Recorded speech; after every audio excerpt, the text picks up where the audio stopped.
Carney says Canada, not for sale. While Trump pitches tax breaks, the president took a friendlier posture in person, but refused to budge on tariffs.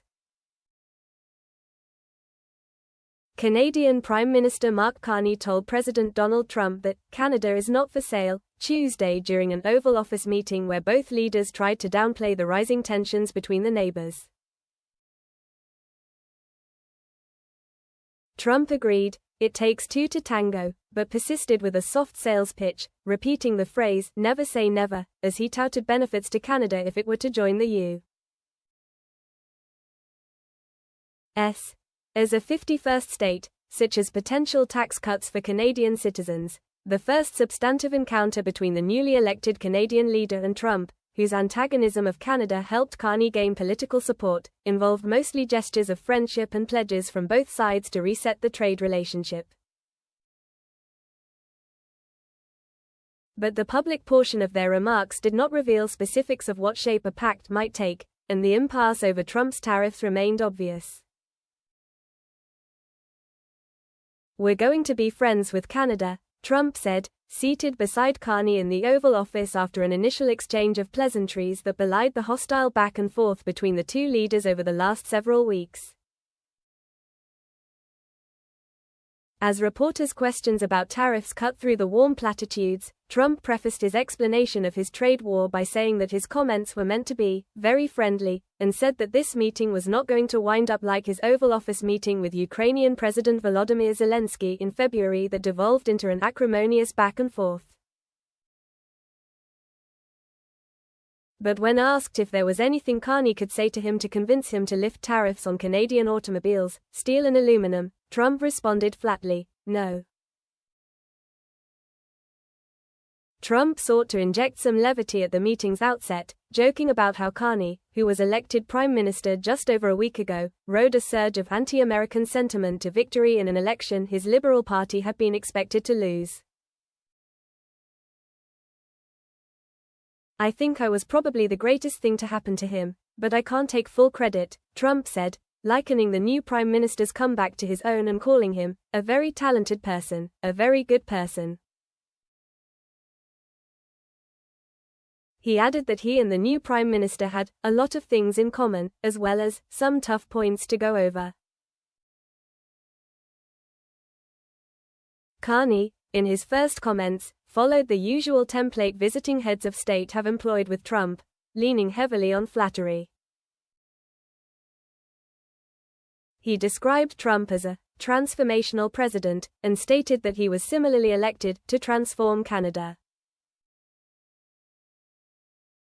But Carney made abundantly clear that, even after stating during the election that the close U.S.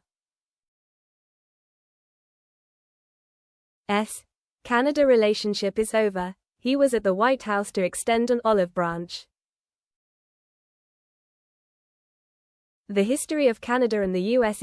we're stronger when we work together, and there's many opportunities to work together, and I look forward to addressing those issues that we have, but also to finding those areas of mutual cooperation," Carney said. Trump responded with approval. "Very nice statement." Carney, in a press conference at the Canadian Embassy following a private working lunch with the president, said that he and Trump agreed to continue talks on trade at the staff and leader levels and to meet again in person at the G7 summit next month in Banff. He described the private conversations as constructive, stating that Trump's general posture and the breadth of the topics discussed and concrete nature of the talks gave him more confidence about improving the bilateral relationship than he had at the start of the day. "These are the discussions you have when you're trying to find solutions rather than laying down terms," he said, noting that the talks marked the beginning of a long process to redefine the relationship. "This is the point at which a serious discussion begins." Trump was even more effusive afterward, describing it as a great meeting and asserting that there was no tension with Carney. Asked during an event with his FIFA World Cup task force where he didn't refer to the new prime minister as governor, Trump admitted that specific mockery was reserved for former Prime Minister Justin Trudeau.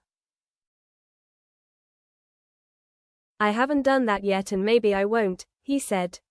This is a big step up. It's a good step up for Canada. Carney, for all his outward warmth, articulated some firmness on trade issues, telling Trump that his current tariff regime on Canada was taking advantage of the current U.S. Mexico-Canada, USMCA, trade pact he negotiated during his first term. Stating his interest in a broader negotiation, Carney asserted that USMCA was going to have to change. Trump demurred when asked what might change with USMCA, stating that the initial discussions would focus more on concepts. As reporters continued to press on the issue, the daylight between the two leaders on trade grew more apparent.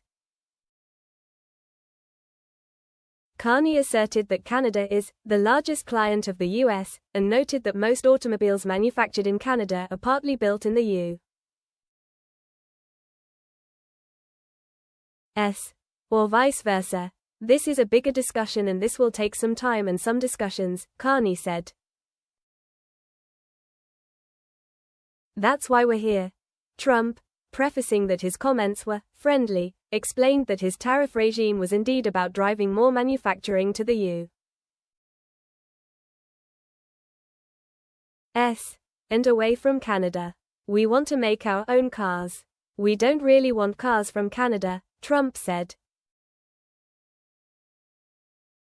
And we don't want steel from Canada, because we make our own steel. While he sought to avoid any escalation, other Canadian politicians were more pointed about Trump's hostile stance toward a longtime ally.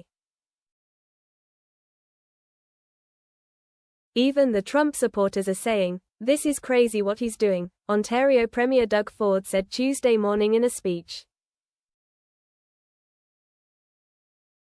"This guy's tumbled to 39%, Ford said of Donald Trump's approval ratings. "I can't wait for the midterms, and we'll fix his little red wagon." Ford specifically took issue with Trump's contention, reiterated in the president's social media post just prior to Carney's White House arrival, that America doesn't need Canada. "Really?" Ford said. "I guess you don't need a high-grade nickel, or the uranium coming from Saskatchewan." He continued, "Imagine if they didn't have the uranium, they wouldn't have any nuclear power down there.